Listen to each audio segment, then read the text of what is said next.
What's up again, guys? Brian here at 3TR, and welcome to my first episode back from my vacation of the People's Questions, episode 185.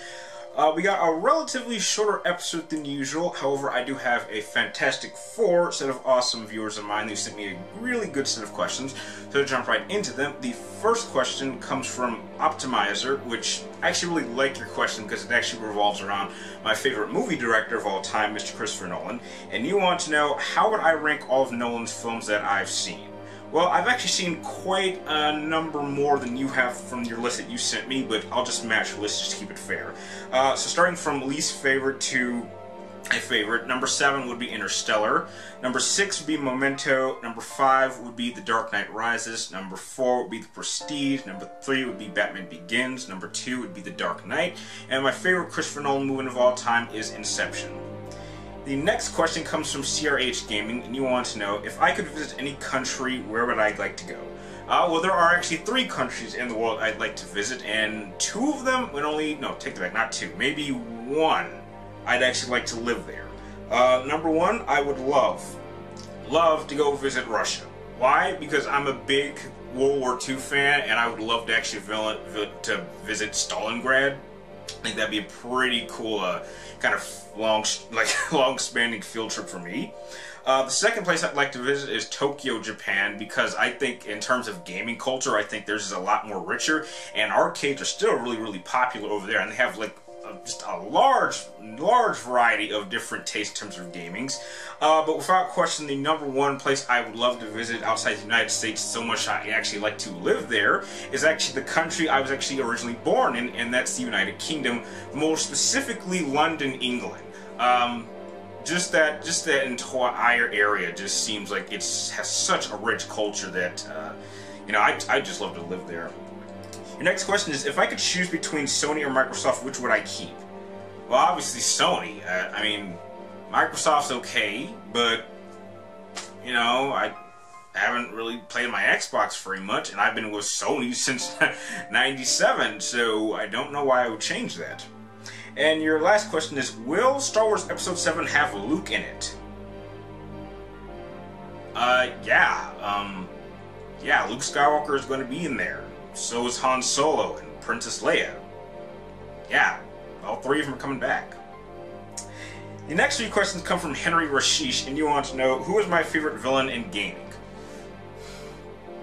Gaming's a lot harder. I know I've done a list of my top 10 favorite video game bosses, but in terms of villains, I'm really not sure who I would pick. Because it's certainly not really anybody in the Metal Gear Solid franchise, and it's not really anyone in Final Fantasy, although I did do a list of my top 10 favorite Final Fantasy bosses. But I'm trying to think of other franchises, and I really just can't think of any real villains that I really like on that degree. I mean, if you gave me like comic book character, villain, absolutely, I have one for that. And that even kind of goes into your second question of, what about in movies? Movies, I absolutely do have a favorite villain of all time, and that is actually Robert Patrick's portrayal of the T-1000 in Terminator 2. As much as I was absolutely shocked of how well Heath Ledger handled the Joker in The Dark Knight, which I'll admit I was one of those people that said he was going to ruin that role and he was just going to ruin that whole film, and yeah, but something about the T-1000 in that film and just kind of his presence is still a little creepy. I mean, Heath Ledger's Joker is the type of person I think I could sit down in a room and have a real meaningful conversation. But if I'm John Connor and I'm in it and I'm close to that thing, I don't think my day is going to go very well. And your last question is, if I could choose one movie reboot, what would it be? A movie reboot?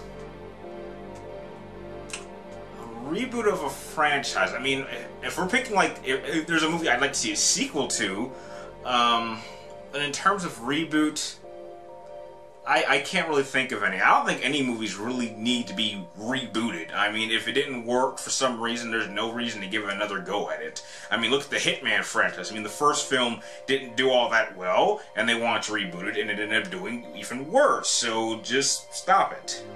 And this actually kind of goes into the last question in a semi-way, coming from Super Saiyan, I guess it's, or SS3, wait, hang on, is it supposed to be Super Saiyan 3 Lance? I hope you got that right, because I know some people use Super Saiyan and they type it that way. And you want to know, what is my opinion on video game adaptations? You mean like video game adaptations of movies? Most of them aren't very good because they're just rushed out so that they can be released alongside the movie. However, there have been a few exceptions of video game movies that I think were not only good, they were actually better than the movies themselves. Like if I can name 3 off the back of my head, I really did enjoy the video game adaptation of Star Wars Episode 3, Revenge of the Sith. I thought that was very, very good. It was a good hack and slash game, a little bit you know, simple, and I like how it actually had a fighting format gameplay style in that game. The next one I can think of absolutely was Wolverine X-Men Origins, the Wolverine game version. That one was way better than the movies and far more entertaining, even though it got a number of story plots wrong, but I'm not going to fault the film for that. And the third one, dang, it escaped me. Yeah, dang it, I lost it. I'm sorry. Those are the only 2 I can think off the top of my head. And with that, we're ending this episode of People's Questions on a somewhat down note because I couldn't get that last... I don't know why it escapes me. I had it and then it's gone. But anyway, if you guys have any more questions you'd like me to answer in next week's episode, be sure to type them in the comments down below and make sure you get them into me before next Wednesday. I'd like to thank the 4 of you guys for sending in your questions, making this episode possible. If you guys like this video, feel free to like, comment down below, and please check my episodes of People's Questions every Friday. And like always, thank you guys for watching. You're awesome, and I'll see you next time.